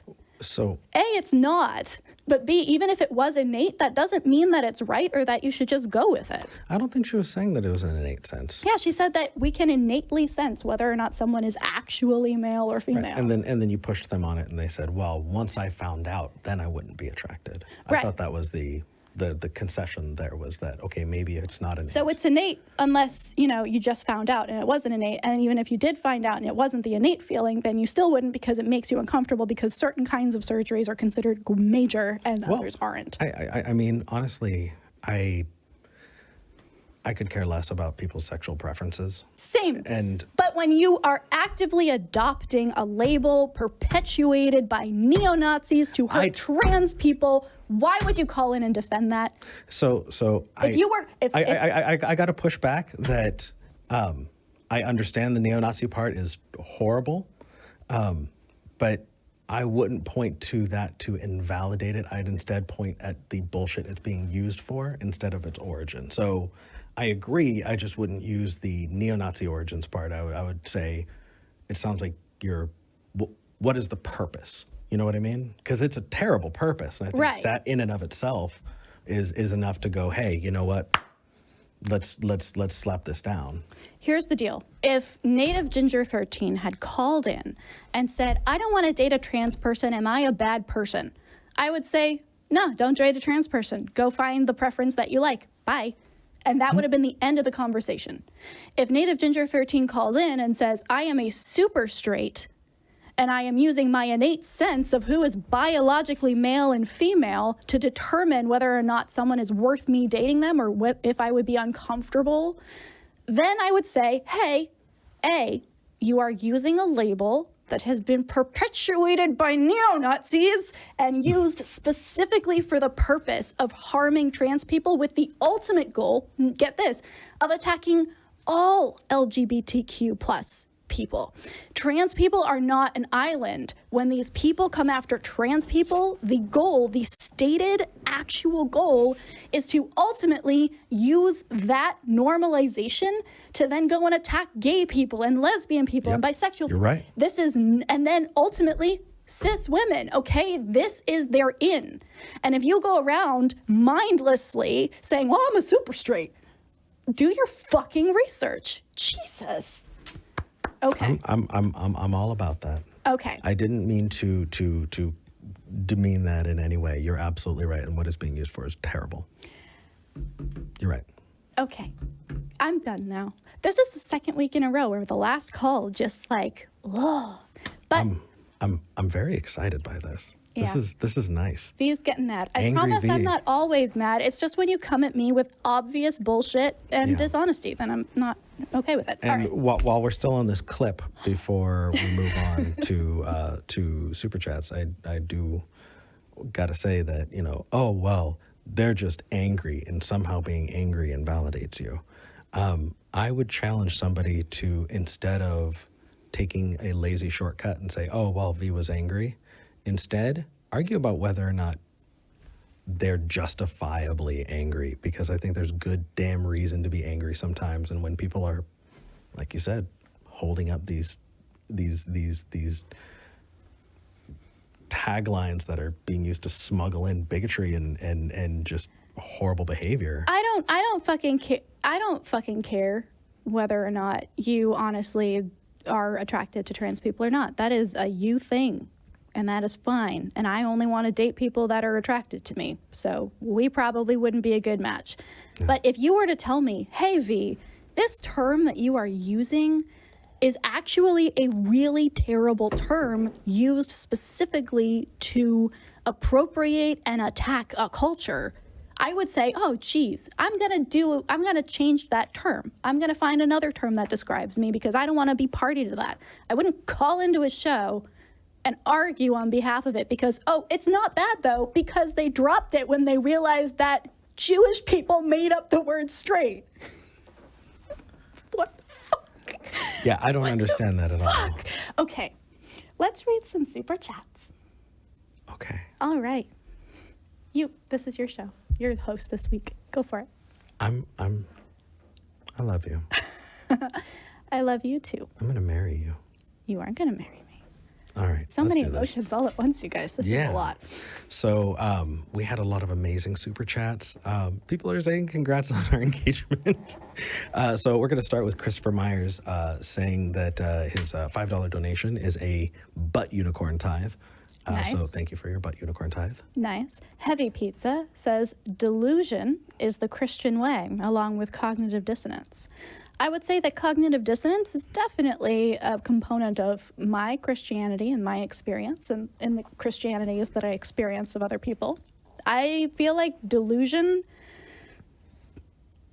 is a word that causes more harm than good. And if you want to have real conversations with people, don't use it.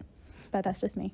Yeah, it can be used kind of medically to describe things, but if you're saying that somebody is perpetuating a delusion, you're not bringing them to your side. I agree. Salvatore Culotta donated $50 and says, congrats on getting engaged. I'm so happy for y'all. Yay. If y'all ever come to Baton Rouge, please let me know. We will. Absolutely. Yay. We'll announce it. Let's see. Net Unsub.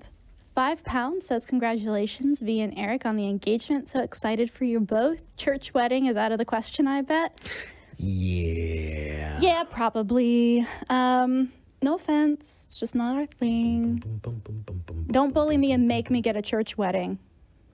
All these people that are bullying you and making you get a church wedding really just, yeah. I think you need to let people know how oppressed you are. Yeah, it's hard for me out here being forced by imaginary people to get married in a church. There was a time when that was good, but yeah. Blazing Wizard Pope says, by pie, do you mean blueberry or raspberry? I wish. It's the PI kind. And no flavor, just math. It's math flavor. No flavor, just math. That sounds like a weird ad for something. I don't know what. Keith Heath donated $5, says, didn't catch any of the show this week, but I still wanted to super chat. How many Erics does it take to screw in a light bulb? Probably just one. It takes an Eric and a V to remind Eric to screw in the light bulb. Yeah. Yeah. But I go and buy the light bulb, so that's okay.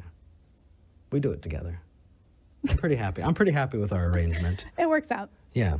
Jaden Gilroy says, first super chat, just had to say congratulations on the engagement. The pictures were so cute. Can we see the pictures one more time? I want to see the pictures. Yeah, let's see the pictures one more time. Somebody said that I had soy face. I didn't know what that was. And I think it's hilarious. I apparently did have soy. I was shocked. I don't know why it's upsetting that being, a guy who is shocked with mouth agape could be upset. But yeah, there's my little birthday cake. And I just... If you're interested in like an hour-long conversation with us about this, I did do a Q&A on my channel on C'est La Vie. We actually sat down and had an hour-long conversation about exactly how I planned the proposal and the ring and plans for the future and all that. So. About the history of our relationship and what we're looking at going forward. So yeah, if you're interested in that mushy-gushy stuff, C'est La Vie is where it's at. Yeah, we didn't want to bore you guys with it, but it's there if you want it. Dante Verona, and I think I lost my train of thought when I saw this and had to just bullshit for a minute because Dante just gave us $500. That was the biggest super chat we've ever gotten. Which is the biggest. It's record breaking and amazing. And thank you, Dante. We appreciate you so much. Yeah. Dante says, you've both had a great week. Just fantastic. Well done, V and Eric. You've come some ways and you will go far. Just keep on keeping on. Will do. That's the plan. Honestly, all of this support is going towards podcasting and building a set that we're working on, and getting an LLC and other amazing surprises that we can't wait to show you, but you gotta wait. Yeah. All right. Cooper Gates Donated $10, says, I was raised with very little exposure to sin, and eventually, and for people who are listening to the podcast, sin in air quotes, and eventually learned it's basically anything against God's will, but I appreciate your alternative uses of it. Yeah, that's a really good shorthand, Cooper. I think you're absolutely spot on there. Mark Bell donated 44 pounds, almost 50. Congratulations, Eric and V. Thank you. Thank you. Jonathan says, this sounds like a really good conversation. Actually, looks like I'll be out $50. I'm Dishonest Ape, if that wasn't clear for the chat. Jonathan, hopefully you got your money's worth. You got to see a debate had and an argument had, and yeah, cheers to you for being for following through. Yeah, absolutely. Although I will say, for the sake of your wallet, please don't bet against us having a good conversation with someone, because we want you to we don't want you to have to give your money away. Yeah. Although if you had bet $50 that I wouldn't lose my cool, then maybe you wouldn't have been out. John Christian says, love your show. Congrats to you both. Thank you. RG says, congrats on your engagement. It's been a banner for LaMurph. It's been a banner year for LaMurph. It really has been. Yeah, lots of love from RG. It really has. We've done a whole lot this year. This year has been crazy, y'all. Jesse Chappell gave us $6.66 and says, congratulations. Jonathan pops in again and says, I'm taking credit for everyone getting an extra 25 minutes of Eric and V. Fair. Absolutely fair. And Heavy Pizza donated $5 and says, I hear Mar-a-Lago is taking wedding receptions. No. There's a lot of COVID over there. No, I don't know. And not a lot of Trump too. Nope. Yeah, no, not it. Nope. Not it. But thank you for the suggestion. Gosh, I missed this. Just being gone for 1 week, I love it. V, thank you. And well, until next time. You may not be special, but we love you very much. Goodbye. Bye.